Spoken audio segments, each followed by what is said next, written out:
All right, and we are live. Welcome back with Murphy Mac to another episode of the Fitness Beginner Podcast, where we help you get started on your fitness journey. What is going on, everybody? Happy Sunday.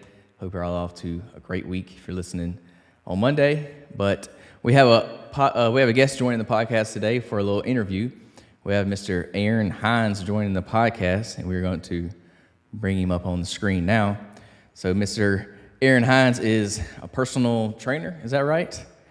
You can call it that. I like to say mayor of fitness, but personal trainer, podcast guest, author. There's a lot of names. Yeah, I saw your name, Mayor Fitness. I was going to ask you about that. We'll get into that to later.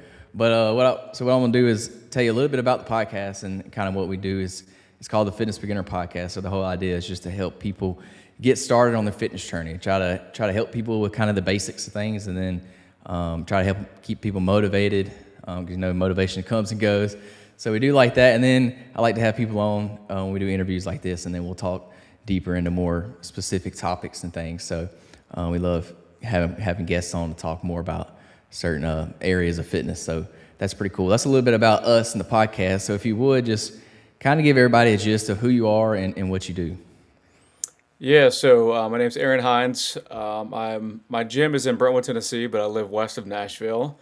I've been in the fitness industry since probably 2016 when I first started working out myself. So quite a bit. But I was a probably average athlete in high school, played a little college football, and then went and got my degrees in health and human performance from University of Tennessee at Martin, and then got my graduate degree in exercise physiology at Florida State. So I've been anywhere and everywhere, probably from Nashville to Brentwood to west of town. So from corporate wellness to YMCA, selling memberships, to now owning my own fitness studio in Brentwood. That's awesome. I'm actually in Alabama, so I'm not too far from you. Okay. Yeah, Mobile area, so opposite end of the state. I know exactly where that is. I was born and raised in Foley, Alabama. Really? Yep. Nice. Gulf Shores is kind of the go-to when growing up. So. Awesome. Yeah, it's a small world. I live in Saraland, if you know where that's. It's Yep. north of Mobile. Yep. So yeah, that's interesting. How'd you end up all the way up in? You said you're in Nashville or east of Nashville? West of Nashville. West. So my dad grew up in born and raised kind of right in I'll call the Sylvan Park area of Nashville. Now it's multi-million-dollar homes. Didn't used to be like that. You could actually play outside and not hit your neighbor's yard. Now houses are about 3 feet from each other. From there, but we moved around quite a bit. So my dad was born and raised there. My mom's from Alabama, so we kind of moved around. My parents were Southern Baptist missionaries, so we were in Florida, Georgia, Alabama, North Dakota. Then in 1999, we moved back to Tennessee. So that's kind of where I finished up high school, and then kind of bounced around from college, and then finished up. Then we moved back. So please don't tell me you're an Alabama fan.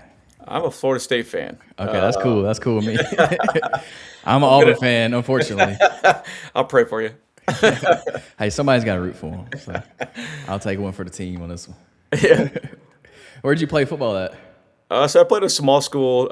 It's called Lambeth University. It was an NAIA college in West Tennessee. We were there kind of I left way before Hugh Freeze took over. Hugh Freeze was there before he went on to his most elaborate coaching, I guess, in Ole Miss or wherever he stopped before that. I think it was Arkansas State. But some of my buddies finished playing with him, but I left. I wasn't going pro. I thought I was, good enough to start and all those things, but I was a great scout team player, a couple times player of the week, but also wasn't going on to the NFL because I was just undersized and not real big. So that's kind of where I started and stopped. Yeah, I feel you on that one. I was huge into baseball growing up, and I was going to go to college and play, and I was like, yeah, I'm not going pro. I'm just going to hang it up here. I actually was a cheerleader in college, so that's pretty cool. Okay. So that got me through college. That was interesting. Never did it until I got to college. So. Well, there you go. You probably paid the way or paid most of the way. Well, or I don't know. Yeah, maybe a little bit, not much. Yeah, 10%. Yeah. So you have an athletic background. So what got you initially into fitness? You say you didn't start till 2016. I mean, obviously you did some fitness growing up. If you're playing sports, you played college football. I know y'all did some working out then. So what got you into fitness back in 2016? It was kind of like it was either my parents had a rule. It was either be in the band or play sport because we didn't want us sitting around the house doing absolutely nothing, just watching TV. So I did play the trombone in the band for about 1 year, and then decided it wasn't for me. So I started playing football in middle school, and then freshman year I was probably like 165 pounds, maybe 6 foot, 6 foot and a half, real small, tiny.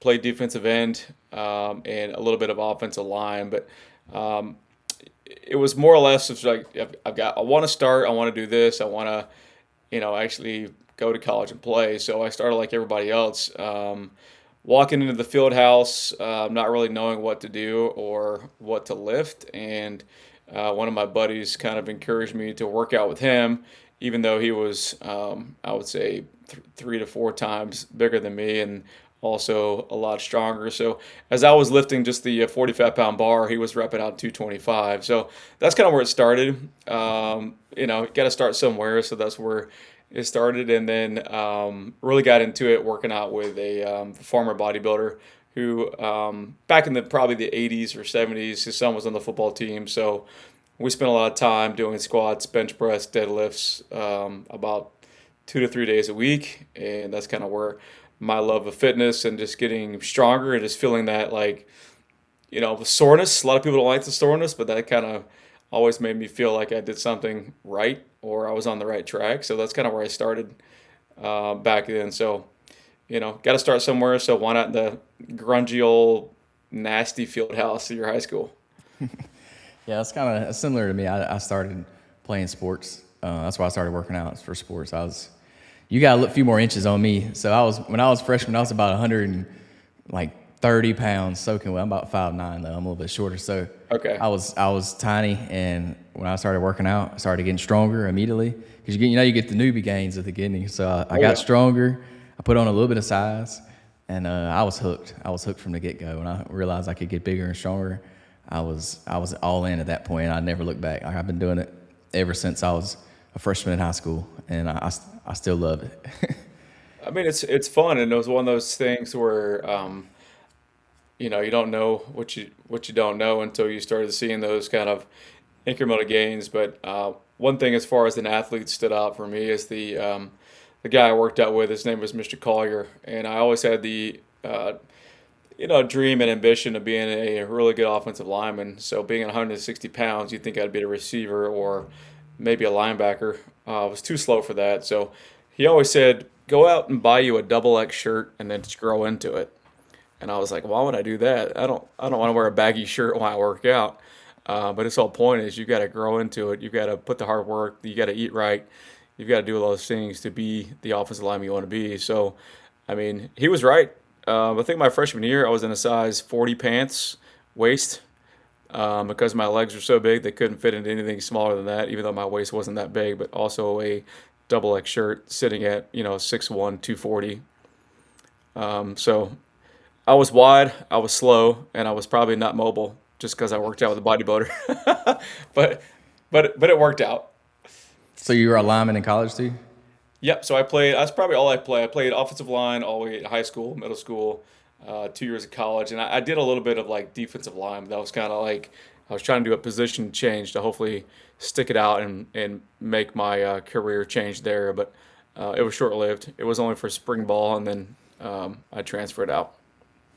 Awesome. So what was that turning point when you decided you want to start helping other people with fitness? Like, was there an event that happened, or is this a passion, or what did that look like? It's probably always been a passion of mine to help other people, but I think it was one of those things when I stopped playing ball, I got super out of shape. I like to tell the story of if you've ever been to Martin, Tennessee, it's probably the northwest corner of the state of Tennessee, and there's not much to do there. There's like a McDonald's, Chinese restaurant, and a Mexican restaurant, and maybe a movie theater. And while we were in college there was a Chinese buffet for like $4 with a water. Can't beat that. Yeah, and when you're balling on a budget with a college student, you're like, man, Chinese or cafeteria.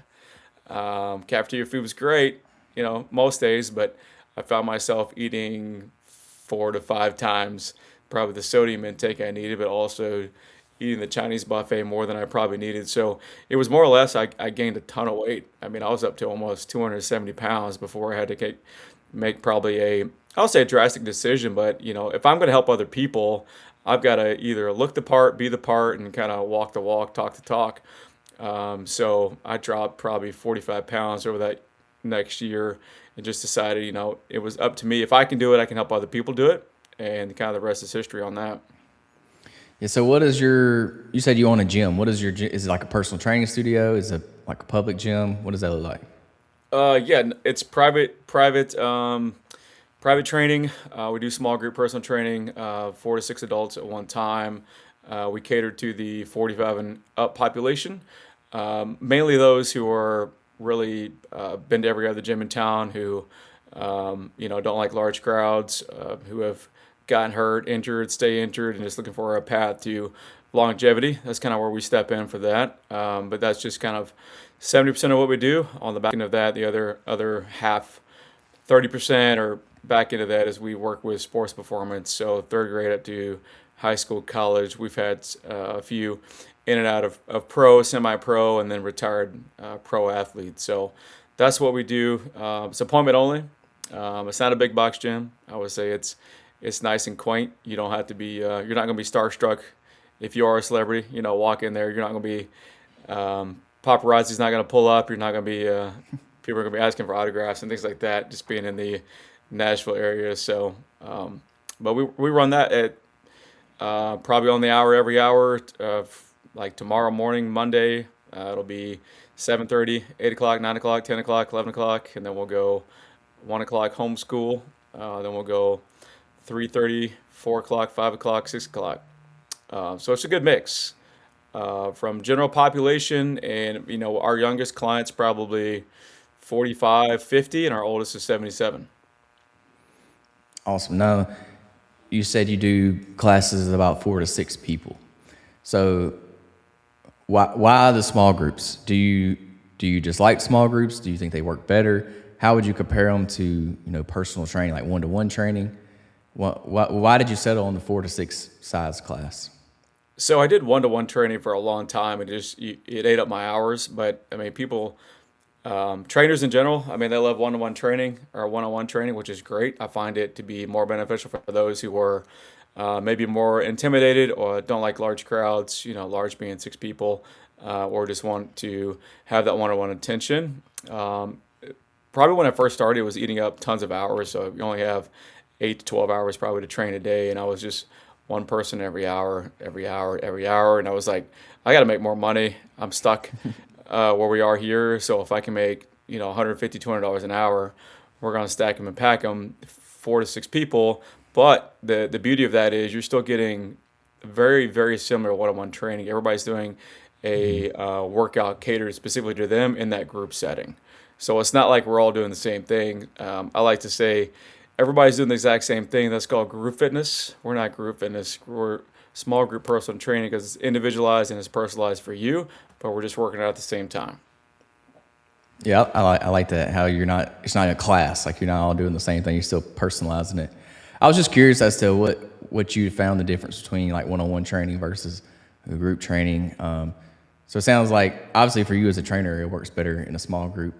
But have you seen any difference in your clients as far as working in a small group compared to working one-on-one? Because like maybe some people may feed off the other people in their group, and that may help them, as opposed to like working by themselves. Have you seen any good or bad things that have come out of that? Yeah, I mean the good of it is we've kind of built a community aspect for that. So when you don't show up, we may have a group text chain going, or somebody may say, "Hey, where were you today?"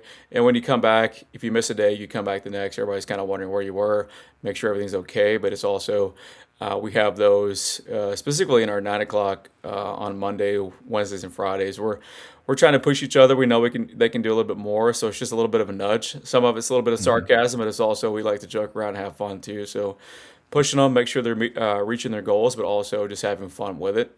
But on the opposite end, I mean, the one-on-one too, some people like that. They like to have that one-on-one conversation, not be too distracted, because sometimes if you have six people working on it at one time. There's a lot of conversation going on. There's a lot of moving parts, and people kind of get, I would say, shock or struck. They're not really sure where to go, what to do, or where to be. So sometimes that's just a spatial thing, but also they don't like to be around that many people at one time, and that's okay. We do offer one-on-one training. Yeah, I think the group training could be good for. I guess it depends on the type of person you are. Yeah. I like having that camaraderie, like how you said you can be sarcastic towards other people. Y'all can kind of, pick on each other. I feel like that's good a lot of times. So it makes everybody feel like they're part of the group when they can still, when people's cutting up, going back and forth. That's Yeah, but I always tell people to get you a fitness like a workout buddy, a partner, because it's just easier that way. yeah, you've got to, and it's also, I mean, there's people who, I mean, I've got a lady who is super introverted, but she just knows she comes and works out. I've introduced her to everybody else. I mean, they have some things in common, but she would rather work out and get it done and leave in 40 minutes than, talk an extra 15. That's just her, but everybody's different with that. But we've also had it to where people go on vacation together who never met before. They hang out outside of the gym. They play, they may meet at the community center and go play board games or whatever. So that's kind of the fun thing about that. But also, you're meeting friends you didn't know you should have, and now you do, so you can go hang out outside of working out.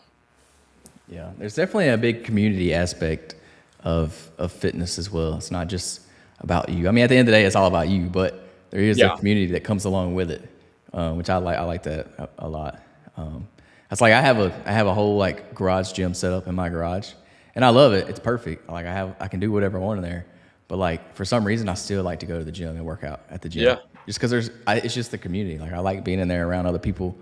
Y'all are working on the same goal. You're working on yourself, and you chit chat back and forth in between sets. I enjoy that. So that's It's good too. I mean, I've owning a gym and I work out at the local YMCA's around town. So I went to one I hadn't been in 15 years today, and it was just different. It's fun. Sometimes you run into either old clients or just people from years past. So sometimes you can rekindle those relationships. Just a friendly, hey, how you doing? Or hey, it's been so long. And sometimes they become clients again. So you just never know with that. But that's also fun too, because being inside my four walls every single day, I'm like, I got to get out of here. I want to go somewhere else and work out because yeah, different change of scenery, but sometimes a little bit more motivation happens as well. yeah, that's true. So you say you work with people over 40, 45 to 75. Um, why the age group? Or why are you going over 40? Is there any particular reason? Yeah, actually, they're probably the biggest group of individuals in that age range that need help more than the young guns. They've been probably to every other gym in town. They've tried everything under the moon. They've been hurt before. They're just looking for increased strength, balance, mobility, and longevity at that point. So we're not looking for the high rocks training, the CrossFitters, the burpees and box jumps, boot camp style people. So we're trying to meet them where they are. Hopefully, uh, keep them out of physical therapy or the orthopedic surgeon's office for more surgeries. So that's what we found to be more successful on my end, because as the aging population gets, they need us more than the younger population, in my opinion.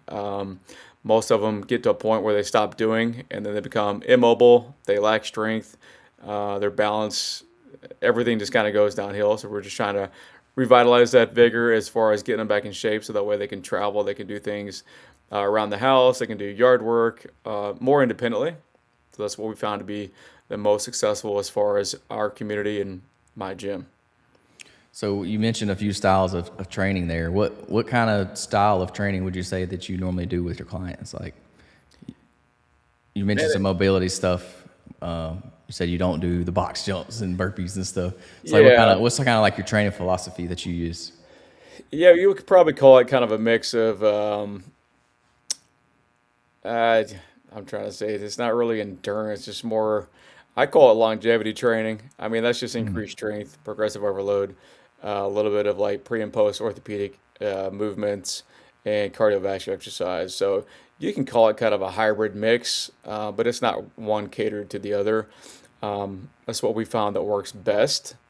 Now, if I were to pinpoint that, we probably do. more barbell, more dumbbell bands and kettlebells than we do bench press and back squats, just for Hmm. the flow. So I wouldn't say it's like some certain style or if it's anti this, but it's just what we found that works best.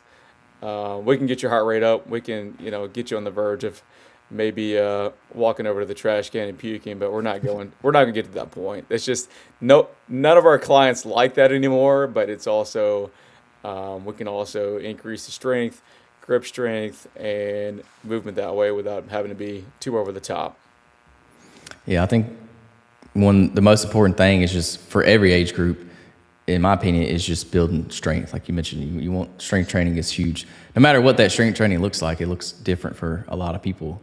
But I think that's the one thing that, as we get older, it gets more important. Just to make sure you're maintaining that strength, so we don't, get old and, and not be able to, you know, hold ourselves up and things like that. Yeah, I mean, you think we've got some that they like to. We may have 25 different exercises that we're just trying to rotate through, and we may, you can kind of say you have it on your sheet, and maybe you just kind of randomly select in a way, so that way you're not being so redundant. But that's what works for them. For that one person, the other person, they may have 100 different exercises we can do. Um, I've only got one person that'll put it to the test to do some burpees and pull-ups or some kind of super complex movements. Other than that, they'll look at you with cross-eyed and be like, "We're not doing that." You know what I mean? It's like they call the shots sometimes, but it's also we like to push them. We like to try things different. We like to be not super creative, but also sometimes you come in, you can only do the same 10 exercises. You got to find a way to either do it on one leg or one arm, and maybe use a AirX pad or something to make it more challenging. That way they can keep them guessing, but also they're getting some kind of strength gains and balance gains as well. So what are some mistakes that people over 40 are doing when they first get started back into fitness? What are some of those mistakes that you see? Like maybe if you had a new client, like what's something that you may see them do? Yeah, I mean, some of them want to go kind of all in, like 4 days a week when they haven't been doing diddly squat the last, 6 years. So I like to say, let's start with 2 days a week, and if you can maintain that for a month, and maybe you can go to 3 days a week. Going too hard too quickly leads to burnout, too much soreness. They don't want to come back. So it's slow and steady wins the race. I like to say it took you this long to get to this point where you haven't done anything. So look how long it took you to maybe increase your weight or lack of mobility, and you're just poor eating habits. So let's take that, let's multiply that by 10. It's going to take you that much longer, but also you need to start slow, and then actually have some accountability, have some small wins with that, but also let's not get too crazy. It's not the I like to say it's the used to kids. We got some of those. We've all had those where I used to do this and I used to do that, but you're physically, emotionally, mentally, maybe even physically, you're not capable of doing that. So let's just pump the brakes. Let's start with 2 days or maybe one day a week, and then go from there. That's probably the biggest one. But also, it's the increase in the weight too soon, too fast. They feel good with it, or like I said before, they used to do this and that, but right now the time and place is not. You're not a fit for that. Let's start with the fives and tens, and then let's increase. Let's not just jump to the 20s, because we had to have those where they've gone somewhere and they jump right in, and they didn't know how much they were doing, and then they get hurt. So what happens? You get a setback. So then what do you do? Yeah, I couldn't agree with your point more. People going all in too quick, because it's like you said, it leads to burnout, it leads to them quitting, and that's so true. You see this all the time. Especially the worst time is New Year's. New Yeah, Year's, people start going 5 days a week to the gym. I'm like, you haven't been to the gym in 5 years. What makes you think you will go 5 days a week? Like, yeah, you're not gonna do that. Like, you're not gonna go. It's not sustainable. You're not gonna do that. So just start, like you said, start 2 days, maybe three for some people. But start with two. If you can stick with that for a while, then start adding more. Add some more reps or sets in. Not even a whole day, and then after a while, then you can add a whole day in. So yeah, I couldn't agree with that more. And I like what you said, that the used to coulds. That's fun. That's pretty funny. I like that. Yeah, well, we get some of those. It's mainly the Yeah, guys, and definitely. no offense to the guys, but they're, back in my day, I used to lift this, and I'm like, I don't care. I mean, I used to lift a lot too, but now I can, for bench press and whatnot. The kids I work with always ask me how much I can bench, and when I tell them, they're like, they're shocked. I'm like, it's probably 185. That's the most I want to lift. Any more than that, I mean, I've had a reconstructive elbow surgery from going all in on 365-pound bench press. Did I lift it? Yeah. Did I pay the price? Oh, yeah. I paid the price for about 6 months of occupational therapy, and I still don't have full range of motion in my left arm. So you kind of have to be smart about it, right? You get to a point where your body's going to tell you no, and you should probably listen to it. If not, you're going to end up getting hurt or injured or have multiple setbacks. Yeah, unless you're training for like a sport, like a weightlifting sport, powerlifting, it's really not necessary to really do that much weight. I mean, yeah, it's cool and all, and a lot of people do, but it's not really necessary. Like I've been working out forever now, and I really don't push the weight that much. Like I could do a lot more than what I work out with. I choose not to because I know it's going to lead to injury. Like I know I'm gonna pay the price, like you said, and I don't want to do that. Yeah. So I tend to, as I've gotten older, which I'm still not that old, but as I've gotten older, I've definitely gotten smarter about the way I train for sure. Because I used to just throw a bunch of weight on there and do it and just push through, even if it hurt. I'm pushing through, Yeah. whatever. Now I don't do that. If an exercise hurts now, I stop doing it. Like I don't do it because something's wrong. If it's hurting, like I'm gonna take the weight off and try to figure out my technique to see where I went wrong, or I'm gonna scratch it for that day, come back to it another day, and see if I can correct whatever was wrong. But obviously, I'm gonna take a lot of the weight off because Yeah. there's no point in getting injured. Because then if I get injured, then I can't work out. Then I'm not gonna be in the gym. So Yeah. I think counterintuitive. that's a good point too, because it's like, listen to your body. In my 20s, no. 30s, no. I just turned 40 this year. I'm like, man, something's just not worth it. So, barbell bench press, pros and cons.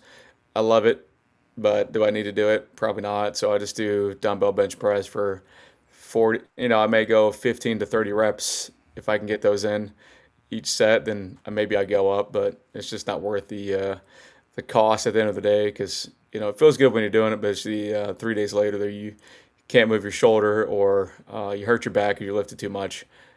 It's not worth it in the long run, in my opinion. Yeah, for your general population, the people that are just trying to be, normal people trying to get fit and be getting healthier, you don't have to push it that far. Now, if you're training No. for a sport or, some kind of competition, then yeah, obviously you're going to be training for something specific, and that's different. And you're going to have to push yourself for those. But if it's just people trying to lose weight, trying to get in shape, trying to be, improve their longevity, things like that, it's just not necessary. And it is men. It's men. It's their ego. We all do Yeah. it. I still do it sometimes. I know. I'm not. I'm Yeah. not. Not ashamed. I'm not exempt from it. I'll admit Yeah. it. I like to every now and then. I like to throw a lot of weight on the bar and see what I can do. But I can't tell you the last time I've maxed out on any of my lifts. I just don't do it I anymore.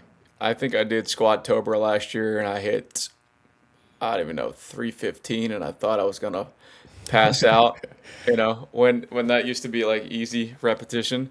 But kind of back to the I want to say one of the other mistakes I see too is people who want to, back to the first of the year people, is like they just want to go all in on cardio, and I'm like, well, you realize this is gonna be, you can be as intense as you want to. So I always just tell people to start walking for 20, 30 minutes a day. And then once that becomes easier, kick it up a notch, kick up the tempo, maybe do some intervals. Because I think when people, they look at themselves in Christmas pictures and they're like, oh my gosh, I let myself get this way all year. And it's like, well, yeah, let's look in the mirror. You look in the mirror every day to get ready for work or something. So maybe it's just denial on that. But start small, work yourself up. And then, I mean, the results can happen easily that way as well. Because for myself, I don't run. Very, very rarely do I run. I don't use the elliptical. I don't use a bike. And I know that may sound, that's crazy coming from a longtime trainer, but I walk, and I walk at like a 2.9 or a 3, and then I may throw the incline up. But if I'm super sore, if my knees start swelling 2 days later, we're going back to flat. So do what you can, do what you're able to, but also increase intensity as needed. Yeah, I'm a big fan of walking now. And the reason I say that is because I used to be against walking because I used to think it's just not enough. Yeah. It's not, and that was just young me. And a lot of times for younger people, it's not enough. But like as we get older, as you age, like walking is plenty. Now eventually, as you get into it, you will need to, like you said, maybe go a little faster or put some incline on it and Yeah, make it it's like harder. what is the intent behind it, right? Are you walking at like a 1.5, you feel like you're going nowhere, or are you actually going to get, maybe 5 to 10,000 steps in 30 minutes? I mean, then you're walking, you're out walking at a brisk pace. You're not the mall walker. I mean, some mall walkers are pretty fast, but you're not your casual walk to your neighbor's house for dinner. Yeah, another thing with the cardio is it's not going to give you the results that you're looking for a lot of times. Like strength training in the long term is going to give you better results. Now in the short term, yeah, your cardio will probably give you better results up front. But in the long term, if you want it to be sustainable and stick to it, then building the muscle, building the strength is going to be more it's going to benefit you more in the long run. Yeah, and some of those, I mean, you've got the I'm all cardio, all in. I mean, I've got a friend he's lost a ton of weight as far as walking and doing the bike or whatnot, but some of that could be a little bit of muscle wasting too, right? So we got to find out what's the best balance. Increasing your strength, increasing your weights is going to burn more fat in the long run, but also sometimes you got to have that fine balance. So if you're going to do all cardio all the time, your muscle is going to go kind of to a bare minimum. So when you start working out, you're going to be pretty weak. Probably a little weaker than you think, but you've got to, have that. Maybe it's a 20-40 split or a 30-30, or maybe it's 40 weights, 20 minutes of cardio. So you got to find what works for you and the results you want. Yeah, I've in the past few years I started running, so I've been doing a lot of endurance stuff. So I do a good mix now. I used to only do weights, never did cardio for years, but I was a smaller guy, so like I didn't really need to do cardio. Yeah. But now I'm kind of on the running kick now. So I fell into the running cult. Oh, But hey, man. More happy for you, but you're not going to find my name on that list.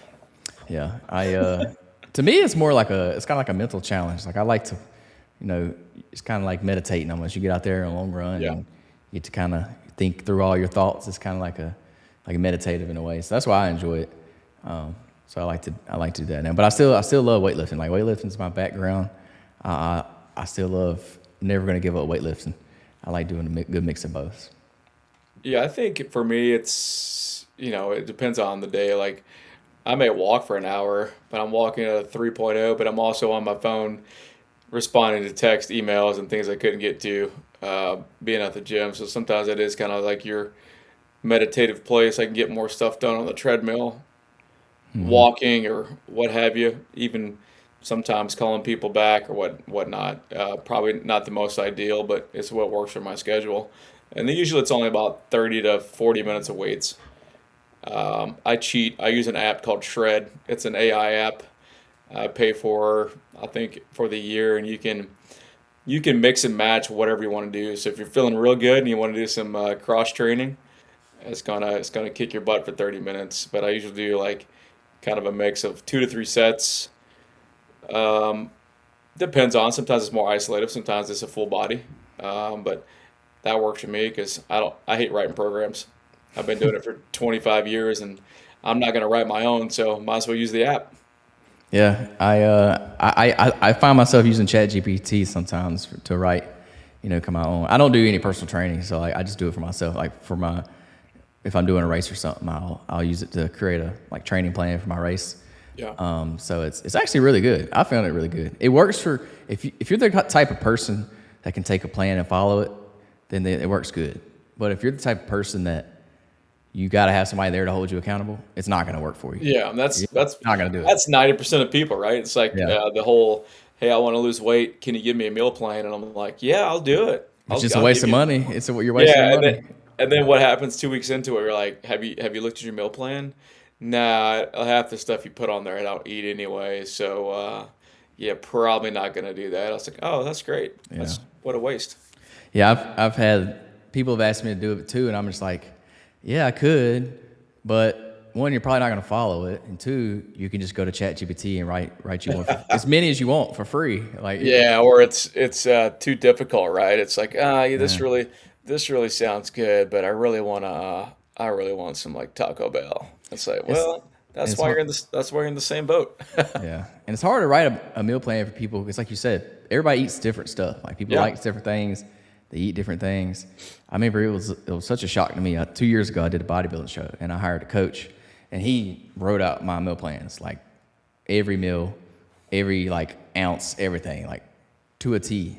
And he had me eating things I'd never eaten in my life, but I actually learned to I liked it. Like I did stuff I never ate. Like he had me eating like sauerkraut.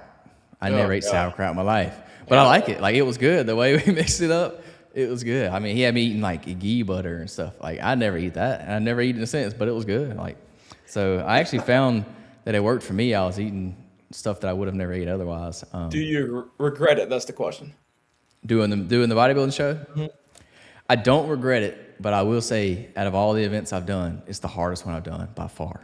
And I've done an Ironman, I've done a 100-mile ultra marathon, I walked 1,000,000 steps in 1 month, and bodybuilding was by far the hardest. It wasn't even close. The amount of discipline and the diet and everything, it was so hard. And weight training is my background, so I didn't do I was doing cardio, but I wasn't doing any endurance.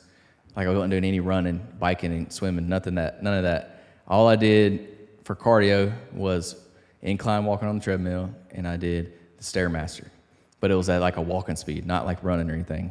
Yeah. And it was so hard. It was the hardest thing because just the amount of discipline you have to not eat it off your meal plan. I was eating 6 times a day, like every 2 to 3 hours. Everything was planned out. My whole life revolved around eating, basically, around the bodybuilding show. Like everywhere I went, I carried a lunchbox because I had to eat every 2 to 3 hours. The six pack bags, is that what you had?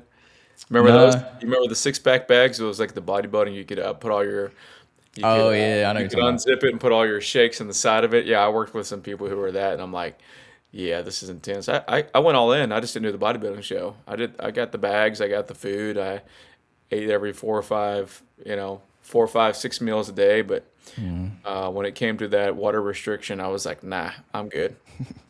Yeah, it was a unique experience. It made me I grew a lot of respect for bodybuilders because like I'd always worked out and weightlifted. I trained like a bodybuilder. That's kind of the training I do. I train like bodybuilding style. That's what I do, and I love it. But when I like signed up for the show, hired a coach, it took it to a whole nother level. Like it took it up about 5, 10 notches, and I was like, okay, these bodybuilders, they're legit. Like to do this for years. Like I don't know how they do it. There's no way. There's a reason I hadn't signed up to do another one since then. It was tough. It was so hard, but it was cool. It was a cool experience. I enjoyed it, but I don't have any plans to do one anytime soon. Yeah, I feel you. I thought about it, but I'm like, nah. If you want to do it, you have to really want to do it. Because if you don't really want to do it, there's no way you're gonna follow through. Once you start doing it, and you're like, okay, this is a lot more than I thought it was gonna be. It was rough. Can't dabble with it, right? No, there's no dabbling. You're all in or you're all out. Yeah, So, that's to me, if you just dabble in it, it's gonna show. When you get to show day, you're gonna stick out like a sore thumb. Like Yeah. there's no cheating. Like I didn't have a cheat meal the whole time I was on prep. One time I got to eat out, and I told my coach ahead of time because it's my wife's birthday. So like we're going out to eat. And I told him like a month in advance. I was like, hey, this day I'm going out to eat. He said, all right, we'll plan your meals out to where you can have like a high carb day that day, and that'll be kind of like your cheat meal. He was like, no dessert, no appetizer. You get your one meal, you drink water, and that's it. And I was like, all right, that'll work. We can do it. Nice. And honestly, dude, it was the best meal I had the whole entire prep. It was so good. But yeah, it was a very intense. It was so weird. I never thought about food so much ever. Like my whole day, I was just thinking about food. I would watch YouTube videos of other people eating food. Oh, Like, man. it was the weirdest thing. Is I don't like that. Like I don't do that at all. Like I don't like when people do like the mukbang videos. I don't like those. But for some reason, when I was doing my prep, I was watching all kinds of food eating videos. It was so weird. It's food all day, man.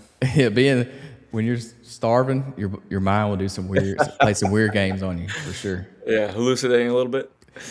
No, no hallucination. I was just thinking about food all the Yeah, time. it's that dehydration probably.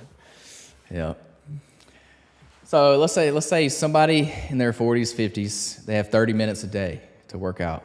What do you recommend they do or they prioritize?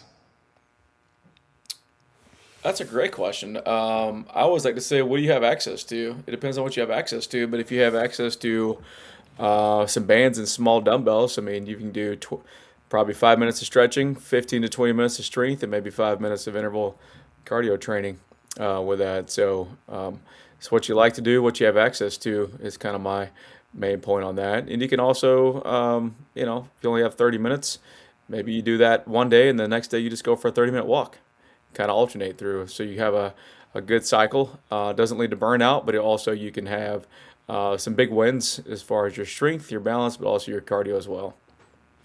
Yeah, I like having going back and forth like a good mix. I think that works because sometimes when you just do the same thing over and over and over again, it can get kind of boring after a while. So that's why I like to switch my workouts up to. Yeah, and I have people who, during the pandemic, it was like we had bands. All we had was bands and body weight, and it was like they're like, "What are we gonna do?" I'm like, "I'm gonna show you. This is gonna be great. It's gonna be magical. It's gonna be the best workout you've ever had with the resistance bands and your body weight." And when they're done with the workouts, it's chest presses with the resistance bands or rows with and then rotations or wood chops, and it's like they didn't think they could do that many things with just a yellow or whatever resistance band we had. So use what you have, use it efficiently and effectively, and kind of mix it up a little bit. COVID was some interesting times. Man, I got so creative when it came to COVID. Like all the gyms shut down, so like all I could do was work out at home. I remember I was finding any and everything in my yard that I could just pick up and lift. I mean, there was at one point I was lifting 4x4s. I was getting the propane tanks to hook up to your grill. Oh yeah, They're kind of heavy. yeah. I would get one in each arm and just curl them. Like I was using it. Like I was finding anything that was halfway heavy, like anything that had some weight to it, and I would just pick it up and lift it, press it up above my head. I was in all kinds of. I was desperate. I was like, I got to get a workout in somehow. Yeah, if not, I go crazy. I ended up actually, I trained. I think I ran like a half off. I ran training at my house. It's not even close to the gym, but people drove 30, 25, 30 minutes, and I trained them out of my garage outside. We had med balls. We're up and down the street. My neighbors thought I was probably crazy, but I was like, I'm staying in business. I'm not shutting down. And it also when those things kind of happen, and kind of maybe a little bit of adversity, you've got to figure out like how can you still, um, I guess you say, coach the people you want to coach, but also be present. So we did online training for people who wanted to, had access at home and all those things. So you got to be creative. If not, maybe you probably shouldn't be in this industry at all. If you just stall and make excuses about why you can't do things, that's my opinion. But there's a lot of people who quit, went out of business because they just kind of froze and didn't know what to do or how to flip script and do something different and be more creative. Yeah, the fitness industry from a business side is definitely hard for a lot of people. So what have you seen in your business? Like how have you kept it going? Like how do you keep people coming? How do you keep getting clients? Like what is that edge that your business has that kind of keeps you in business? Because I know it can be, you see trainers and stuff come and go all the time. Gyms kind of come and go, especially like personal training gyms. They kind of fluctuate a lot. So what is that thing that's kind of, keeping y'all going? I think it's just more of kind of community impact. I mean, a lot of people. I like to say money's great, but if you're not making an impact to your community, then what are you doing? Why are you even in business? People don't know about you. You're not giving back. You're not maybe trying to hold some community events or what have you to bring more people in to let more people know about you. I mean, the worst thing you can say is like you're a hidden gem. Literally, like you're a hidden gem in the community. I was like, that's the worst thing I want somebody to say to me. Like, I want to be all over your social media so much so that you probably either unfollow me or you're like, I got to go see this guy. And that's kind of what I do right now is like I'm going solely off of I'm the mayor of fitness in Brentwood, Tennessee. Whether you agree with that or not, that's up to you. But I believe in my heart I'm the mayor of fitness, and I want you to campaign for me and come show up, get a good workout in, write a great review, and then tell all your friends about it. So that's what I've kind of hung my head on the last 10 years. Do good work, be honest, treat people right, and also get people results. And usually they'll keep coming back and they'll tell their friends about it and their friends' friends, and then hopefully you're in business longer. If you do good work, people will find out about you. Hmm. The last thing I want to be is a secret, right? I think that when I first started, that people didn't want to tell everybody about it because they thought I was going to be get too big too soon, and then they couldn't train with me. I was like, well, if nobody else is training with me, then I'm not going to be in business very long. So I'd rather you tell all your friends about me. You can still train with me, but they won't. They'll train with a new trainer. So where did this mayor fitness term come from? I like that. How did that come about? I really don't know, to be honest with you. I had to have some kind of like plug, like how are people going to remember who I am and what I do? So I think I was in doing a content session with the Hit Lab here in Nashville. That I've been working with them for about 3 years, and it was kind of more or less of like, what is one thing that people can remember me by that they're not going to forget? So instead of like introducing myself as, "Hey, I'm Aaron Hines, I'm a personal trainer," it's like, well, that's boring. There's plenty of those in town. It's like, "Hey, I'm Aaron Hines, and the mayor of Fitness Spring, Tennessee. How can I serve you and what can I do?" Usually that's more memorable in a way. Sometimes maybe it's more arrogant, but I was like, it's just probably I'm more confident than most, and I want people to know about it. So why not just roll with it? I've got some cool content ideas we're gonna start rolling out, so it could be fun. We could get some backlash. I don't really care. It's like if you don't have haters, you're not doing a good enough job. Yeah, I like it. It's definitely catchy. Like it's different. I've never heard that before. So it's like it definitely sticks out. So it's doing what you're going, Yeah, it's like it's how can you achieving what you're trying to achieve. Yeah. Yeah, how can you remember who I am? Like, if you can remember, there's plenty of Aaron's out there, and usually I get the Key and Peele joke, "Hey, Ron." Oh yeah. You can remember that, but like, all right, how many times have I heard that? And I'm like, all right, here we go. Here's another Key and Peele skit. Have you heard that before? I'm like, yes, I've heard it. I've heard it for like the last 15 years. So it's like, hey, do you know the mayor? And they're like, what, the mayor? The mayor of fitness. And so you should, when you hear that, you should think me, and you should think Premier Performance Training. That's pretty cool. Yeah, that's a good idea. So keep running with that. I think that'll work with you. It's catchy. Yeah, definitely. All right, so I saw where you partnered with Ticks, Trips, Truths. Yeah. What is that? Explain that to me. So this was so her name is Gina. Gina is from, oh my gosh, she's from Indiana, and I've just blanked on the exact town. So Gina has Tourette's, and Tourette's is one of those things where some people have, I'll say outlandish tics. They're uncontrollable. They're not able to, control what comes out of their mouth or what happens. And so she was in town, or she put on Instagram like, "Hey, I'm going to be in town. I'm looking for somebody to host me, small business for her American tour." And I'm like, I follow this lady. She's pretty cool. Has nothing to do with fitness.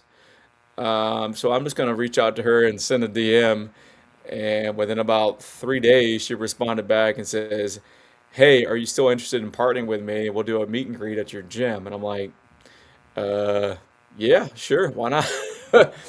Why not? So if you don't know who she is, she's got like 603,000 followers on Instagram, and she drives an Uber, or she calls it her Tourette taxi, which is basically her Uber. So you can sign up, and so if you're my buddy and you're in town, you're in Mobile, and you're like, "I'm gonna get this guy a Uber ride. This is gonna be great." And you're like, "Hey, we're gonna go. I don't know. We're gonna go see the what's the I haven't been to Mobile in a long time. We're gonna go to the mall, maybe not, or over to the The battleship. battleship. Yeah, I was gonna say the battleship. Yeah, we're gonna go to the battleship. And so I sit in the back, and you're up front talking to her, and all of a sudden she's got this crazy crazy tick, and you look at me and go, where am I? What am I doing? But that's kind of her way. That's her way of like saying, hey, you can live with Tourette's. You can be funny. She uses that as humor. And people think it's, making fun of her. But I mean, just meeting her in person, she's the same person, live in person as she is on TikTok or Instagram.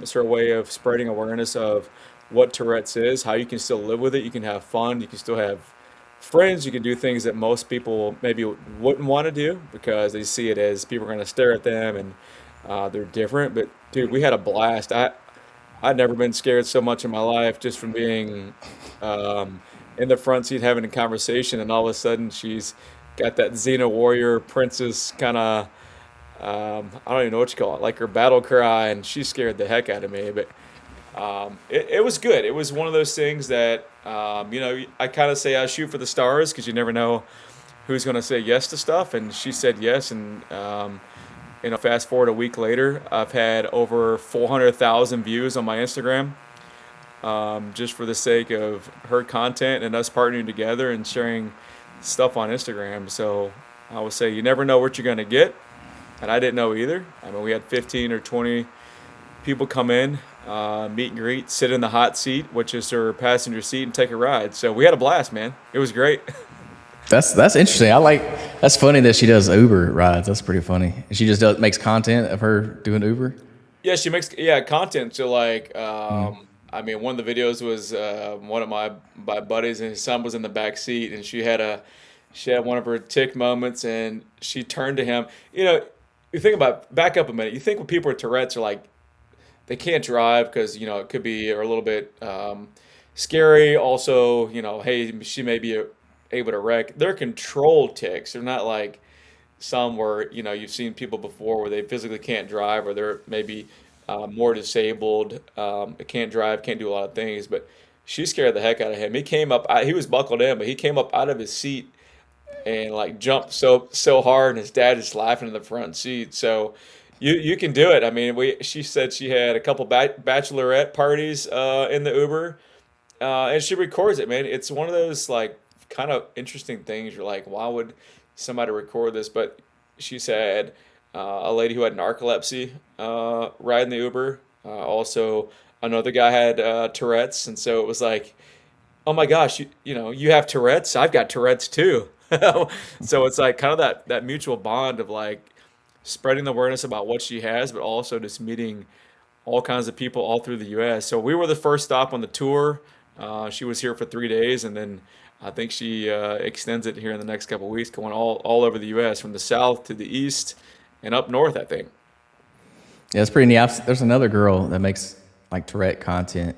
I can't remember her name, but she's like super famous now off Yeah, I TikTok. think she's the one that has that. I think she's She at has a TV show. yeah, TV show. Yeah, Yeah. so people, the comments and things like that, where people are like, "Oh, you become an overnight millionaire," and it's like, for Gina, and she's like, "No, I've been doing this for a long time, getting the awareness out." Because I mean, who thinks like living with something like this is fun, or is sometimes it's like I can't go out in public because I've got this, but she brings light to it. She spreads the awareness of it, but she also has fun with it, and that's the beauty of it. It's like, I mean, we had a blast. It was like it felt like a 30-minute car ride, but we were just talking about what I did and how I help people, and then she went into having a few ticks, and I'm like, all right, this is actually, I laughed harder than I had, but I mean, some of the videos we had, man, have hit, I will say have gone viral. I don't even know what that means anymore, but they've hit 50 to 60,000 views already. And it's only been 7 days. Yeah, that's pretty cool. I like that. I like one of the content styles that I really like. It's kind of similar. Is the barbers. Like I love when the barbers that like who Vic Blends is. You know Yeah, him? I follow him. Yeah. Yeah. When he cuts and he just talks to people, I think it's very interesting because you never know who's going to sit in the chair. It's always somebody different, and it's like you get just people from all walks of life. So it's good. I like his content. It's pretty good. I like that style. Yeah, I mean, I think it's the same. It's the very same thing of like, personal training. You never know who you're going to get coming through the doors, and you build those relationships and bonds with people, and they become lifelong friends. But you're meeting people where they are, just like in the Uber ride. We're strangers, man. She doesn't know me from anybody. She met me through email, and then you meet in person, and she's the exact same person, on TikTok as she is in person, and that's what you got to be. You got to be true to yourself. Don't be different just because you're in front of somebody with so many followers, and that's one thing I like to do is just be true to who you are, and don't put up some kind of fakeness when you see somebody that is more famous than you or whatever. Yeah. I just lost my spot where I'm at. Let's see.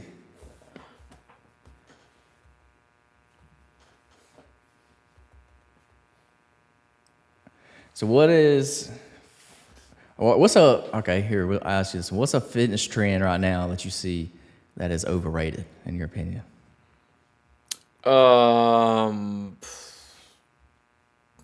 I would say, oh my gosh, I'm going to draw a blank here. Uh, I would say oh my gosh, I would say like GLP-1s and like the BC157, all the peptide stuff. I was thinking GLP-1 in my head. That's what. Well, That's GLP-1 what and peptides, I think they're all kind of like it's injectable, right? So like, um, does it work? Probably. Do you know what's going in your body? I don't know. I don't. I don't think a lot of people do. It seems like it works, but like, what's the long-term effects of your body, your muscle, your mind, everything? Like, is it really? It's kind of the here and now. We want to make that quick result, quick kind of like change of body type. So I'll probably get slammed for this. I think it's a waste. I think there's probably more natural ways to do so. Maybe there's a local physician. I say physician, doctor. Maybe he's a biochemist. I think he's a biochemist, or anyway, he's local to Nashville. And he said he's been working on all this stuff for the last 5 or 6 years, and it's even better. It's in a encapsulated form, so it's not synthetic. It's not being injected into your body. You know exactly what it is. It works probably 10 times better. But I think that's one of those things, like, no one's really talking about his product as much as all the injectables. So like, people want to go for what's the flashiest, who's going to get six packs quicker, who's going to lose weight. But I would say a lot of those people who inject all this stuff, they look bad. Um, no offense, but You can tell on a lot of people. You can tell. the GLP-1s, I like to nicely say you all look like burnt candles because you thought you needed to lose all that weight, but you have no muscle mass. And a lot of the ones that are on the peptides, I feel like their skin tones changed. I don't know, they look orange like people who are on steroids. Their skin just has this nice vibrant hue of orangish red, or maybe just being in the sun, everything gets tinted that way. Um, I could be a little bit biased on that. I'm colorblind, so maybe they're not orange. Maybe they're just super tan, but they look different. It's just one of those things. It's like I don't want to risk it to have immediate results, but maybe it's worth it. I don't know. I don't Yeah. like needles, so I'm gonna pass. Yeah. It's just kind of like a shortcut. Like, it's just not something you can do long term. Yeah, I think there's things that we probably need that we're not able to get through our food, but like, how much of it are we just injecting just because, and how much of it do we really need? I don't know because I don't go get tested for that stuff. Yeah. I still think the GLP-1s and peptides are still very new. I don't think they've seen the test of time yet. So it's like you said, you don't really know what you're putting in your body. So in Yeah, the future, it may hurt you in the future, and we just don't know yet. So it's kind of like there needs to be more research done on them before they're like super mainstream. yeah, and I mean, I think they're already got like capsulated forms as well. So like, I mean, I got clients who take them. They'll take them for 6 weeks, then get off of them, and then gain 8 pounds and get back on them. So, I mean, that's probably one of the biggest ones I see right now. I don't know, man. Group fitness is still hanging around. There's a lot of these like Pilates studios and yoga places that are just packing and stacking Dude, I was people. about to say they're killing it. I've seen a lot of people doing them. Yeah, I mean, for a lot of people, it's great, but like, I don't know, Pilates is not for me. Maybe To I'm me, just it's better than nothing. Like, yeah, that's true. if it gets you in the gym, then hey, that's fine, do it. Because a lot of people, if they wasn't going to the class, then they wouldn't go at all. Like they wouldn't be working out at all. Yeah, that's true. That's true. And that goes back to where I said to find what works for you and do it and go all in on it. And then once you stop loving it, then maybe try something different. Hmm. I'm just not going to go all in on peptides and GLP-1, so I think I'm safe there. Yeah. Um, what's one exercise that you think everybody should do? Everyone, no matter what your circumstance is. 100% squats. Squatting. I don't care if it's body weight. I don't care if it's butt to ball or butt to heel. Um, that's probably one of the biggest things. It's we squat, getting into bed, going to the bathroom, standing up, getting into your car.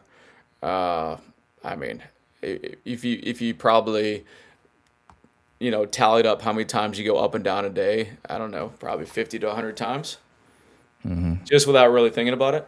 You get if you work in a desk, you're going to up and down, up and down, up and down, getting in your car, getting out, going inside, sitting on the couch, sitting at a dinner table.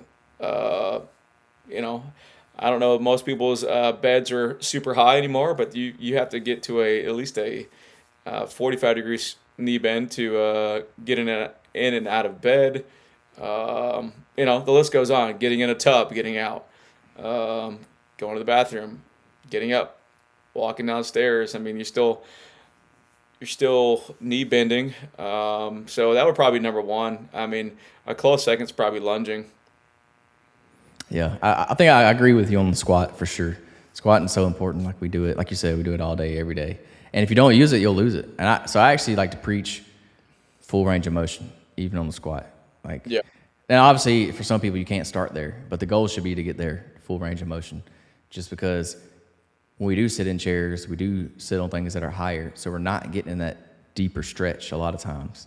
Yeah. Like a lot of times you're probably stopping around 90 degrees at most. You're probably not going past it. So I like to get as far as I can down. I even like to just sit in like a squatting position, not like doing a squat, but like just as like a stretch. Like get down in Yeah. there and like a stretch, just so we're not losing that way. I'm not losing that mobility because I still want to be able to like, squat full range of motion, and I do that for all my lifts. I'm doing full range of motion. Yeah, and that's fair. And I think the only way you can't do that is if you have some kind of joint mobility, or you've got a lot of my clients who have joint replacements who just physically can't do that Yeah, anymore. But yeah, I agree with you on that. yeah. But then at that point, their range of motion would be shortened. So like technically, they still could be going full range of motion. Just their motion is a lot. It may stop at 90 degrees Yeah, and because that, they that can't. that's true too. And that's where I use like the TRX straps to use like increase full range of motion or even lower than that for some because I mean physically maybe it's like a mental block too. Like if you don't hang on to something, they shorten up and then their whole body just folds like an RDL. So it's like we're going to use the straps and we're going to get used to that. And then we're going to take the straps away and see if you can still do it. And if you can do it that way, then we're going to start adding weight. So progress it in a way that's person by person. Yeah, and you can't. A lot of people won't be able to start, full range of motion. You'll have to do, like you said, you have to work your way into it. It's going to take time Yeah. because especially as we age, if we're not, getting in that position, you will lose that range of motion over time. So Yeah, and that's that's where what. things stop and they halt, and then that's when you start to kind of, I'll say, roll downhill. Once you stop, you use it. Once you stop being able to use it, you lose it, and then everything else starts to trickle downhill pretty fast. So Yeah, that's why even mobility work as we get older is super important. Something I'm implementing more into my training now is just simple mobility, stretching, things like that, just so I can stay, mobile. I don't want to be all stiff. yeah, it's the boring stuff. I like to preach. It's the boring things you need more than the flashy stuff. So let's just spend more time on the boring stuff initially, and then you'll learn to love it. Absolutely, and that goes to like your workouts as well too. I mean, there's a reason we still do lifts that they were doing, 100 years ago. We're still doing the squat, still Yeah. doing overhead press, still doing deadlifts, bench press, whether it's barbell or dumbbell. The basics work. That's why we still do them. Yeah, it's all carryover. Just a matter of who wants to do them and how many times. Yeah. Well, all right. I don't want to keep you any longer. It's starting to get a little late here. So I appreciate you coming on. If you would, let everybody know where they can find you at your gym, your social media. Yeah, we're located in Brentwood, Tennessee. So it's www.premierperformancetrainer.com, and then on Instagram at Premier Performance TN. That's Premier. I think there's a couple ways to spell Premier. I don't know why I chose that way, but no confusion. But it's under, I think, Aaron Hines. It should be under the Mayor of Fitness there somewhere. We're on Instagram, X, TikTok, all Facebook, everywhere. So everything's pretty much located on my Instagram channel. Awesome. And you said you're an author. You wrote a book? Yes, I've written 3 books. I've co-authored 2. Yeah, that's, I know. I'll give myself a couple pats on the back, but it's not. It's one of those things where unless you're a New York best time seller, then you're making like a couple nickels every book sale. So, but we promote them. A couple are sports performance. One's on active aging, because really easy blueprint for men and women 45 and older. One's called the mental rep method for more the mental side of sports performance and athletes, and then the other 2 are collaborative books from fitness pros all over the U.S. and some are worldwide. So Awesome. Well, I appreciate you coming on to the podcast. We'll leave it there for today's podcast episode. So y'all be sure to tune in next week for another episode of the Fitness Beginner Podcast.